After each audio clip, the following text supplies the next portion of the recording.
If you use numbers daily, you're doing math. If you observe the world around you and ask questions, you're doing science. If you talk about the past, you're doing history. And if you think about God, ask questions about life, or wonder what's true, guess what? You're doing theology. And if you're a teenager, that makes you a teenologian. Theology matters because it's not just about what you believe in your head. It's about how you live your life. What you believe about God shapes everything. How you see yourself. How you treat other people. How you handle life's challenges. Even if you don't think about it much, you're already living out some theology daily. Good theology serves as a firm foundation for living with clarity, courage, and purpose. Not just someday when you're older, but right now. Welcome back to the Teenologians podcast. In this episode, I continued my conversation with 8th graders Eden and Emma on the consequences of the fall described in Genesis. We explored how Adam's sin affected humanity and the earth, and how the New Testament writings, like Romans 5, explain Adam's responsibility for spreading sin and death. Toward the end of the discussion, Carson burst into the classroom with an unexpected but profound question.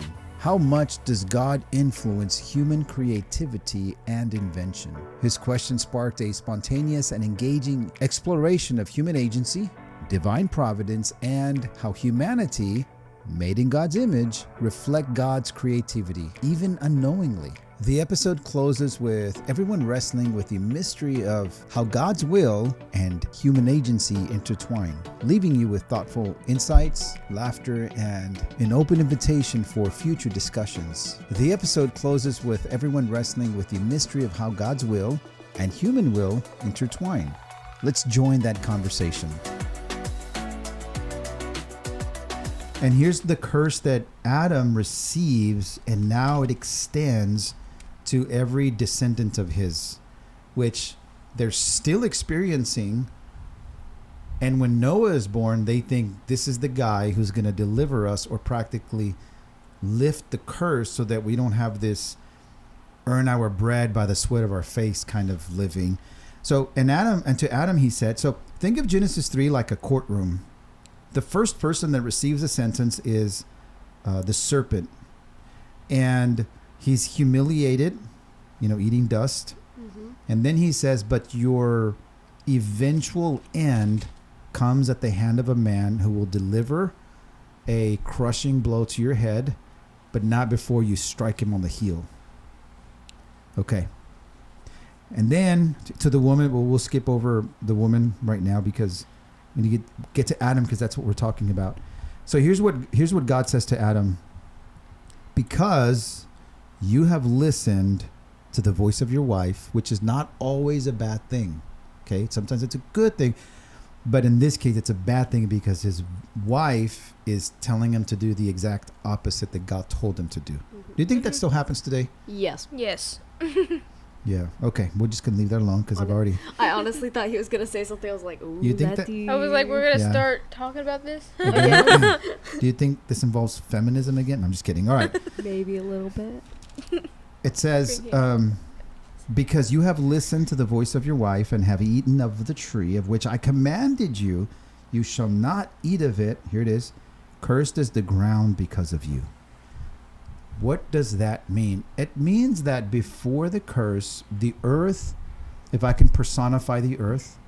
Truly and Maggie House for dismissal, please. Truly and Maggie House for dismissal. Thank you. Before the fall, if I can personify the earth joyfully cooperated with man. It prospered. And made sure that man has everything that he needs to thrive and to be productive. Plenty of food, because listen to how God himself personifies the ground when Cain commits this, right? So Cain sins, and listen to what God tells Cain in chapter 4, verse 11. After Cain murders Abel, God tells him, and now, Cain, you are cursed from the ground, which has opened its mouth to receive your brother's blood from your hand. When you work the ground, it shall no longer yield to you its strength. So now it's like a double curse. I mean, it was already cursed from Adam, and now that Cain sinned, for him it's even more cursed. Yeah, which probably makes the work even for the ground, like Worse. saying. Yeah. Now it's harvesting saying, so you much know, worse. with Abel, not Abel, with Adam, you'll work the ground. It'll produce to you some crops, and you'll be able to live. It's just going to be hard. With Cain, you're not going to get anything out of it. Makes you want to think, poor Cain. Yeah. No, poor Abel. He's the one that's poor dead. Abel. Poor ground has. Okay, blood let's everywhere. get rid of that what is that, the modern spirit to sympathize with the murderer. Oh, guys. Okay, Poor guy. Yeah. He's suffering for his consequences. Yeah. Oh, that's Okay. just So let's go back to so he says, cursed is the ground because of you. In pain you shall eat all the days of your life. Thorns and thistles it shall bring forth for you, and you shall eat the plants of the field. By the sweat of your face you shall eat bread, till you return to the ground, for out of it you were taken. You are dust, for you are dust, and to dust you shall return. So when we read the account contextually, we can conclude that painful, toilsome living is the result of the fall, and the final consequence is this is the reason we die, because Adam killed us. He alienated us from God. Wait, so did we die when Adam did the thing, or did we start to die when Cain killed Abel? Adam. It was Adam? Mm-hmm. Okay. Yes. Adam, because that was the first sin. And he represents humanity. I see. So Adam is our representative, which brings up an excellent point. When Adam sinned, it has consequences for all of humanity. When Cain sins, it has consequences for him, but then his descendants seem to turn out like him. So one of his descendants repeats the murder. God has already judged the devil, and God has already judged Adam. Let me just throw this in there because it gets brought up. What would have happened if Adam would not have sinned and Eve only would have sinned? Would it have had worldwide consequences? I've heard different things. I've heard that if just Eve would have sinned, then nothing would have happened because It only Adam would have was affected her. responsible. Yeah, For I everything. heard that only women would be affected, which I was like, Yeah, we don't know. If anything, maybe just her because Mm-hmm. yeah. she was the one who did it, not Adam. I Adam heard was something responsible so for funny. It was maybe half people would be affected and half wouldn't, because like Adam and then Eve. Okay, so let's turn to the book of Romans, chapter 5. And the New Testament is an explanation of the Old Testament. And we find in the book of Romans how sin came into the world, which if you read Genesis and if you paid attention the first time through, you would have come away with that conclusion. We know the sequence, right? We know who sinned first. Who sinned first? Eve. But who is held responsible for the sin? Adam. Adam. So listen to Romans. If you have a Bible like mine, it's page 942. So what Paul is doing in Romans, he's explaining the gospel, and listen to Paul's explanation of how sin comes into the world. Verse 12. What does it say, Emma, in verse 12? Therefore, just as sin came into the world through one man, and death through sin, and so death spread to all men because all sinned. So there's two ways to interpret this. The easy interpretation for the first part, we already know this. Sin entered the world through one man. Who's the first human to sin? Eve. But how did sin enter the world? Adam. So if Eve would have sinned and Adam would not have sinned, would sin have entered the world in the sense that it has now a worldwide spread? No, it wouldn't No. have. It seems to say that sin spreads into the world not through Eve but through Adam. Now the question is why? And that's because men are better than women at It's spreading because sin. No, I'm men- just kidding. It's Spreading- because men are the head of the house. No, Because you men are responsible. Or yes. yeah. Now, modern people don't like the idea. Feminist. Well, I mean, think about it. Bringing it up again. I mean, well, because it's relevant. We're bringing it up because it's relevant. I mean, And we're biased. yeah, Just a little bit. yeah. Okay. I mean, let's just mess around with this idea. The woman sins. And Adam's like, I'm not sinning, but don't worry, nothing's going to happen. A modern woman would hear that, oh, so she doesn't have influence? Imagine being mad that sin doesn't spread through you. Okay. That'd be so funny. I would love to see that go on. See, but the thing about saying it like this is some people might take it into women's actions don't matter because the man is in charge and only the man can be in trouble, which is not true. Okay. So, but it seems to be saying that. So it says sin spreads through one man, Adam, and then death. And so death spread to all men. Here it is. Because all sinned. Now, does it mean that everyone gets around to sinning and that causes their own death? Or since Adam represents us, he sinned not only for himself, he sinned on our behalf so that we suffer the consequences of his actions. And in that respect, all sinned in Adam. I think it's that because when you do it like that, you also say Jesus was our representative, which brought You must be a Bible student. No, you're right on the money because that's actually what happens in the You're rest so of. smart, Eden. Yeah. I was gonna come up with the comeback, and I was like, no, I'm a teenologian. Yeah, that's right. Okay. No, but An important question. yes, sir. It's really irritating me. Because Leah won't believe me. God made materials, like for example, that everything here Okay. through men. Talking to the mic. Okay, we are briefly Intermission. interrupted by Carson, who's walked into the room.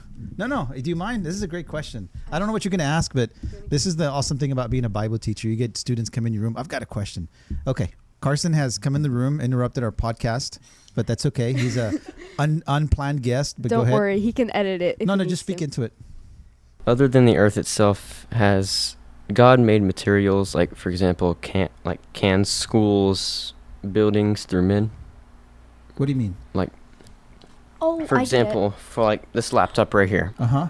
God made it, or just did man itself have the idea, like separate from God giving them like the idea or plan to make it? I am going to I know what you're saying. So what you're asking is God provided all of the materials so that man can have access to them, but the ideas they come up with are entirely their own and don't necessarily spring from God. Is that what your question is? Yes. Okay. Do you have an answer for that?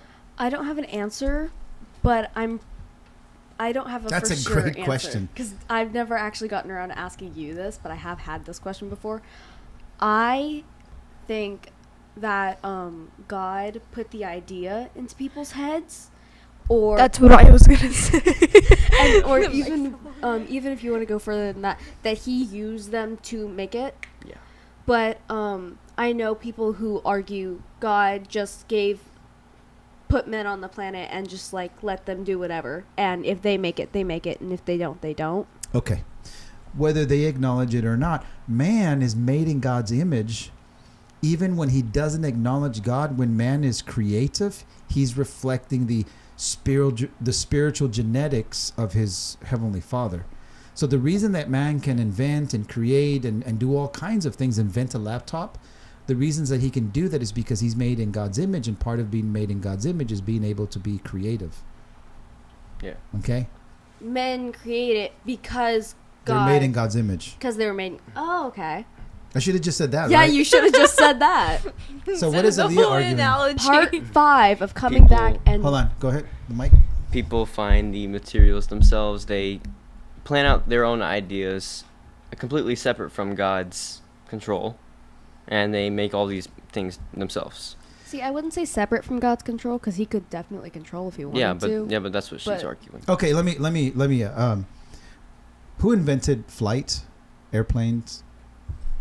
The Wright brothers. Okay. I mean, it wasn't the Wright brothers, but the Well, they first invented the successful airplane. one. Close enough. Okay. What kind of research went into where did they even get the idea to fly? Birds. For me. Birds. Who made the birds? God. So they stole God's idea. It's- And you know what they did? They studied the wings of birds, and they said, we want to be able to reproduce that in the machine. So they listen.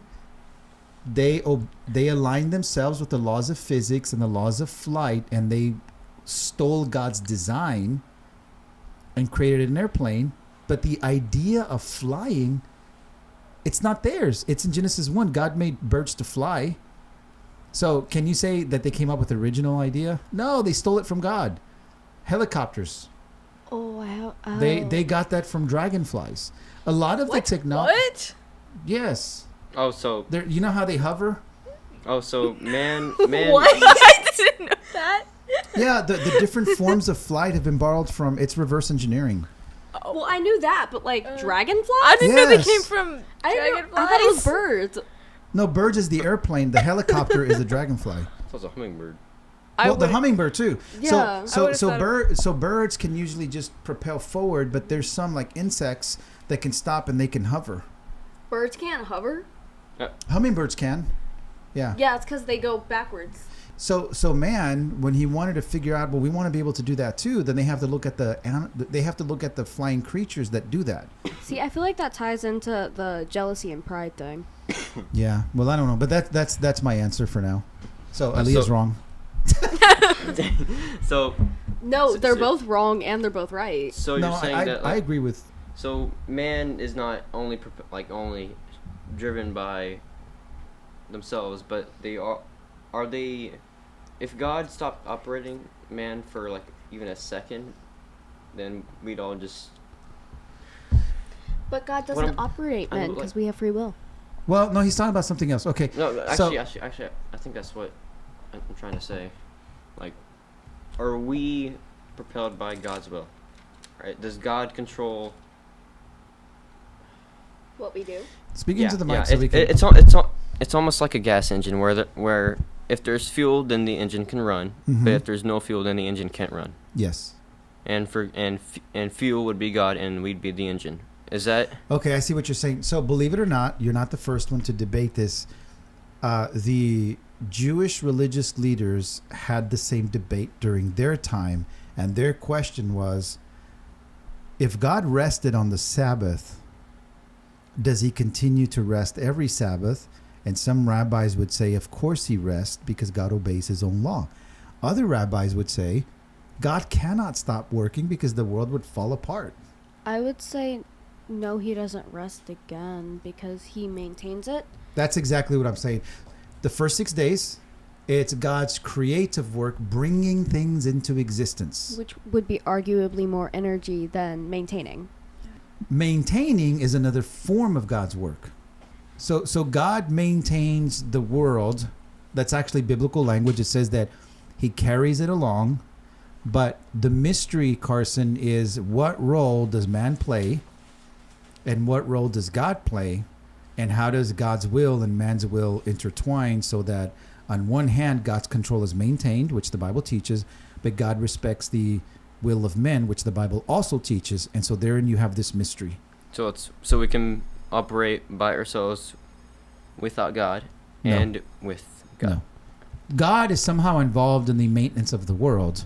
Which means we need him to continue, So as you said, we running. we are inherently Oh, okay. dependent. Whatever man creates, at the end of the day, he stole the idea from God. Yeah. Because he's made in God's image. And the difference between unbelievers and believers is that unbelievers don't acknowledge God and his ideas and give him glory, and the unbeliever steals God's ideas and makes it his own. I think it's so funny he has to go over into the next room and explain this to Aaliyah now. Like, you should have just brought her with you. Yeah. Okay. Well, the bell has rang, and we're going to have to. Ciao. Ciao. Ciao.